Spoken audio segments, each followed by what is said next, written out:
अगर आपकी आरटी आ गई है सिंगल सब्जेक्ट में या मल्टीपल सब्जेक्ट्स में, या फिर आपको इंप्रूवमेंट एग्जाम देना है, तो उसका क्या प्रोसीजर है डिटेल में समझेंगे इस वीडियो में। देखो है क्या कि सबसे पहले तो प्रोसेस अलग है किसके लिए, कि अगर आप रेगुलर स्टूडेंट हो तो आपको डायरेक्टली सारा काम स्कूल से करवाना होगा। मतलब स्कूल जाओ, वहां पे जाके आपको आप अपना रोल नंबर या एडमिट कार्ड स्कूल के पास होता ही है, name, school, subject, mobile number, email ID, एक पासपोर्ट साइज फोटो आपकी हो सकता है फॉर्म में लगे, और आपको 300 रुपए पे करने होंगे जो बोर्ड फीस है। बट 300 के साथ साथ स्कूल की भी अपनी एक फीस होती है जो रिक्वायर्ड होती है। तो 300 बोर्ड की फीस है, उसके अलावा जो भी स्कूल आपसे चार्ज करे वो फी आपको पे करनी होगी। और उसकी जो डेडलाइन है वो लगातार स्टार्ट हो चुकी है। आपका जब से रिजल्ट आया है उसके बाद आप जाके वो फॉर्म स्कूल को सबमिट कर सकते हो। स्कूल क्या करेगा कि आपका रजिस्ट्रेशन करेगा फिर से, और उस पर्टिकुलर सब्जेक्ट के लिए आप एग्जाम दे सकते हो। देखो अब पर्टिकुलर सब्जेक्ट में सिर्फ एक सब्जेक्ट है, मतलब कि आप कभी भी चाहे इंप्रूवमेंट देना चाहो और चाहे आप आरटी के थ्रू उस सब्जेक्ट को इंप्रूव करना चाहो, दोनों में ही ऑप्शन ये है कि आप किसी एक सिंगल सब्जेक्ट का एक बार में पेपर दे सकते हो, जिसका पेपर आपका 15th ऑफ जुलाई को होगा। जिसका पेपर आपको कब होगा? 15th of July. डेट पहले से ही डिसाइडेड है सीबीएसई की तरफ से। तो हमेशा, और 2 तारीख से ऐसा है प्रोसेस कि एलओसी की लॉकिंग स्टार्ट होगी, तो स्कूल इस प्रोसेस को 2 जून से स्टार्ट करेगा। आप जाके स्कूल में ये सारी डिटेल्स को सबमिट कर सकते हो, और स्कूल फिर उस हिसाब से आपको सब्जेक्ट कौन सा चूज करना है। आपको लगता है जैसे आपको सिंगल सब्जेक्ट में फेल है आप, या सॉरी आरटी है आपकी, तो आप क्या करोगे, उसी सिंगल सब्जेक्ट की इंप्रूवमेंट डालोगे आप, या आरटी को क्लियर करने के लिए फॉर्म को भरोगे। मेरी बात समझना। अब मैं कुछ सैंपल से समझाता हूं कि आरटी होगी कैसी, या आपको किस सब्जेक्ट में देना है या नहीं देना है, कैसे काम चलेगा। मैं कुछ सैंपल लेके आया हूं। जैसे एक पहला सैंपल है। पहले सैंपल में है क्या कि अगर आप गौर करोगे तो इधर रिजल्ट जो लिखा है, रिजल्ट में पास ही लिखा है। रिजल्ट में क्या लिखा है? पास। बट है क्या कि जो भी कैंडिडेट है उसके थ्योरी में इंग्लिश में 27 मार्क है, जो कि मिनिमम मार्क होता है। फिजिक्स में मिनिमम मार्क उसने ऑब्टेन किया, केमिस्ट्री में 30 मार्क आए, फिजिकल एजुकेशन में 42 मार्क आए, योगा में 45 मार्क आए। चूंकि आपका जो रिजल्ट बनता है वो 5 सब्जेक्ट्स का होता है, बेस्ट ऑफ 5।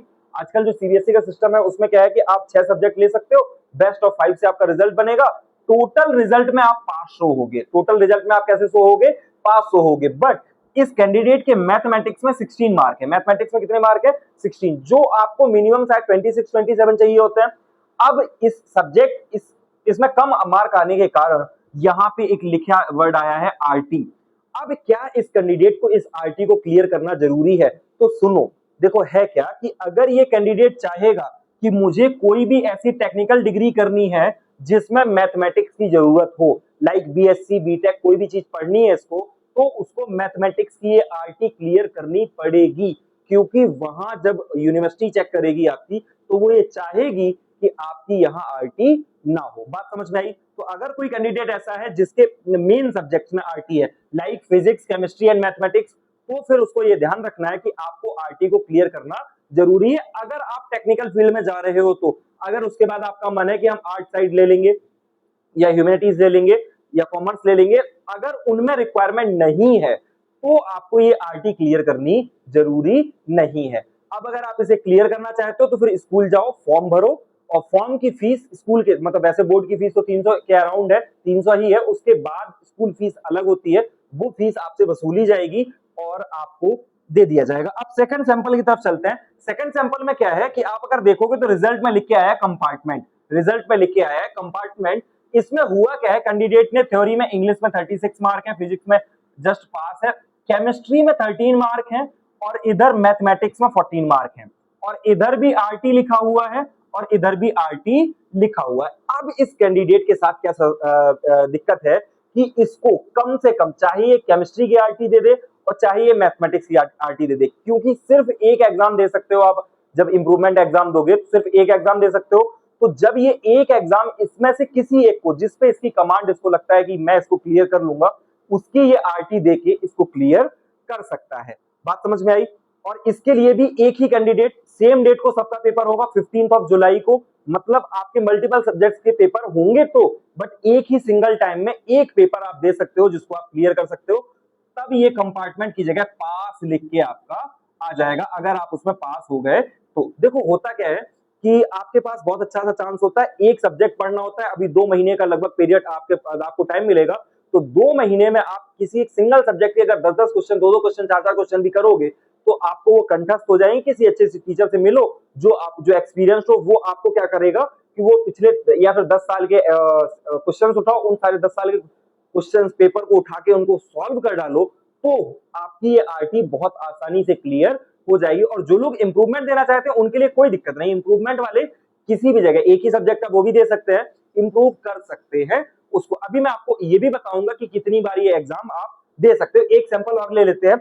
एक सैंपल में और क्या है कि अब इस कैंडिडेट के साथ क्या हुआ है कि इसकी आ गई है इसेंशियल रिपीट। इस कैंडिडेट की क्या आ गई? Essential repeat. इसेंशियल रिपीट का मतलब अब इसको ईयर फिर से पढ़ना पड़ेगा।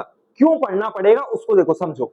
क्योंकि अगर आपकी किन्हीं 2 सब्जेक्ट में आरटी होती, 6 सब्जेक्ट आपके टोटल है ऑप्शनल सब्जेक्ट मिला के, 5 के साथ रिजल्ट बनना है, अगर आपने एक को भी पास कर लिया तो आपके टोटल बेस्ट ऑफ 5 से आपका रिजल्ट बन जाएगा, आप पास कहलाओगे।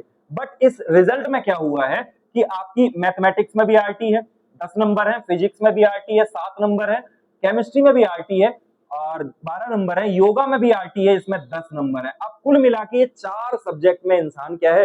Repeat in theory. तो आप कभी भी एक बार एग्जाम दे सकते हो, तो 4 सब्जेक्ट तो क्लियर होने से रहे, तो इस इंसान का ईयर बैक ही होगा। सितंबर अक्टूबर में वो एग्जाम फॉर्म आएंगे, उन फॉर्म को आपको भरना है। फिर क्या होगा कि वो भी एलओसी लॉक होगी नवंबर दिसंबर में, और जो इस बार अब 12th का एग्जाम देंगे 2027 में, उनके साथ इनका पेपर होगा। प्लस ये चाहे तो इन सिर्फ 4 सब्जेक्ट या जैसे इसमें हिंदी कोर में ये पास है, तो इन 4 सब्जेक्ट का ये क्या दे देंगे? पेपर दे देंगे, और ये फिर पास हो सकते हैं। पढ़ेंगे, मेहनत करेंगे तो ये पास हो जाएंगे। मतलब इनका अब 1 साल ईयर बैक होना ही होना है। लेकिन अभी भी चांसेस क्या है कि अगर इनको ये लगता है कि मेरे नंबर इसमें जो आए हैं वो कम है, तो ये क्या करें कि अभी कल से आपकी 19 से आपकी ऑनलाइन जो ओएसएम मार्किंग है ना, हुई है ना, उसकी स्कैन्ड कॉपी मिल रही है। 100 रुपए आप जमा करो, ऑनलाइन स्कैन्ड कॉपी, उसके लिए मैंने एक अलग से वीडियो बना के दे रखा है आपको, आप जाओ तो उसको सर्च करो। तो ओएसएम के थ्रू अगर आपको लगता है कि मेरे मार्क्स जो मिले हैं और सभी में ब्लंडर हुआ है मेरे सारे सब्जेक्ट में, तो आप जाएं और उसको चेक करें। मैं आपको सजेस्ट यही करूंगा कि आप ऐसा ना करें तो ही अच्छा है, क्योंकि ऐसा लग रहा है कि ये कैंडिडेट जो होगा, ये स्टूडेंट जो होगा, ये बहुत पुअर होगा पढ़ाई में। बट ध्यान ये रखें। अच्छा, इसके अलावा क्या कर सकता है? अगर स्कूल से नहीं करना है तो वो ओपन बोर्ड से भी कर सकता है। ओपन रजिस्ट्रेशन अपना करा ले, प्राइवेट रजिस्ट्रेशन करे, और प्राइवेट रजिस्ट्रेशन करने के बाद फिर से एग्जाम दे अगली साल। स्कूल का कोई भी रोल उसमें बीच में नहीं रह जाता। अच्छा, एक और चीज है क्या कि आपका जो ये 15 ऑफ जुलाई को जो एग्जाम है, जो एग्जाम आपका 15 जुलाई को होना है, उसका रजिस्ट्रेशन स्कूल करेगा। उसका रजिस्ट्रेशन कौन करेगा?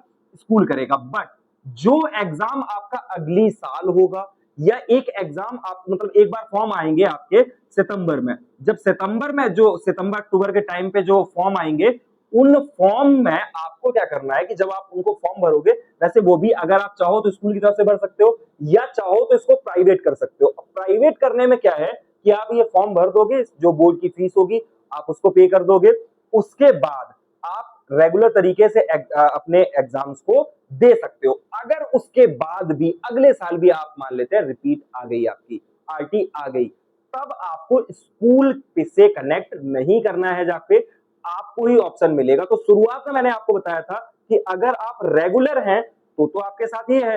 अब अगर आप प्राइवेट कैंडिडेट हैं, अगर आप प्राइवेट कैंडिडेट हैं मतलब आपने स्कूल से अलग ऑप्ट किया अपने आप को, तो फिर आपको क्या है कि अभी भी जो एग्जाम बोर्ड एग्जाम का रिजल्ट आया है, उसमें आप क्या कर सकते हो कि अपनी लॉगिन आईडी आपको स्पेसिफिक सीबीएसई से मिल जाएगी, उसके बाद अपना फिर से एक फॉर्म भर सकते हो। बात समझ में आई?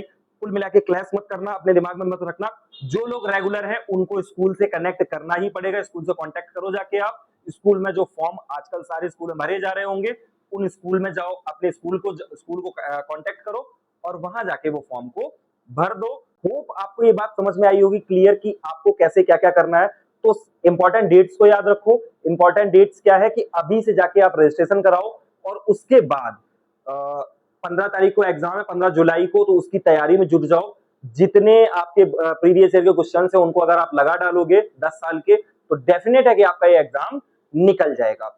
अब बात करते हैं कि जिन लोगों को इंप्रूवमेंट देना है, जिन लोगों को क्या देना है, इंप्रूवमेंट देना है। इंप्रूवमेंट देने के लिए सिंपल सा क्या है कि आप फिर से वही सेम फॉर्म जो आरटी वाले भरेंगे, वही इंप्रूवमेंट वाले फॉर्म भरेंगे और इंप्रूवमेंट वाले फॉर्म को भी सबमिट कर देना है।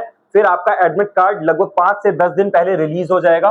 5 से 10 दिन पहले इंप्रूवमेंट जो एडमिट कार्ड होगा वो रिलीज हो जाएगा और आपको एक स्कूल अलॉट कर दिया जाएगा, वहां जाके आपको पेपर देना होगा।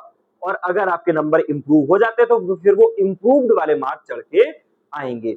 बट जो आपकी ओएसएम के ऊपर जिन लोगों को स्कैन कॉपी चाहिए, जिनको री इवेल्युएशन कराना है, उसके लिए मैंने आपको एक डेडिकेटेड वीडियो दे रखा है। हालांकि उसमें भी करना क्या क्या है, कैसे क्या प्रोसीजर रहेगा, कैसे रजिस्ट्रेशन करेंगे, उसका एक अलग से वीडियो मैं आपको प्रोवाइड कर दूंगा। होप इसमें मैंने सारे आपको जो पॉइंट्स थे वो बता दिए हैं। याद क्या रखना है, जिन लोगों का ये जो फर्स्ट सिर्फ एक सब्जेक्ट में फेल है, बट अगर जैसे वो मैथमेटिक्स या फिजिक्स या केमिस्ट्री है या कुछ एनडीए देना चाहते हैं, उनके लिए इंग्लिश भी होता है कि आपको इंग्लिश में मिनिमम मार्क चाहिए होते हैं, तो फिर आपको इंप्रूवमेंट देना पड़ेगा उस पर्टिकुलर सब्जेक्ट में। या फिर जैसे अगर आप बीएससी करना चाहते हो और मैथ में आरटी है तो आप बीएससी नहीं कर पाओगे, अगर आपके पास सारे चांसेस खुले रहते हैं। तो अगर आपको कहीं न समझ में आया हो, कमेंट करो।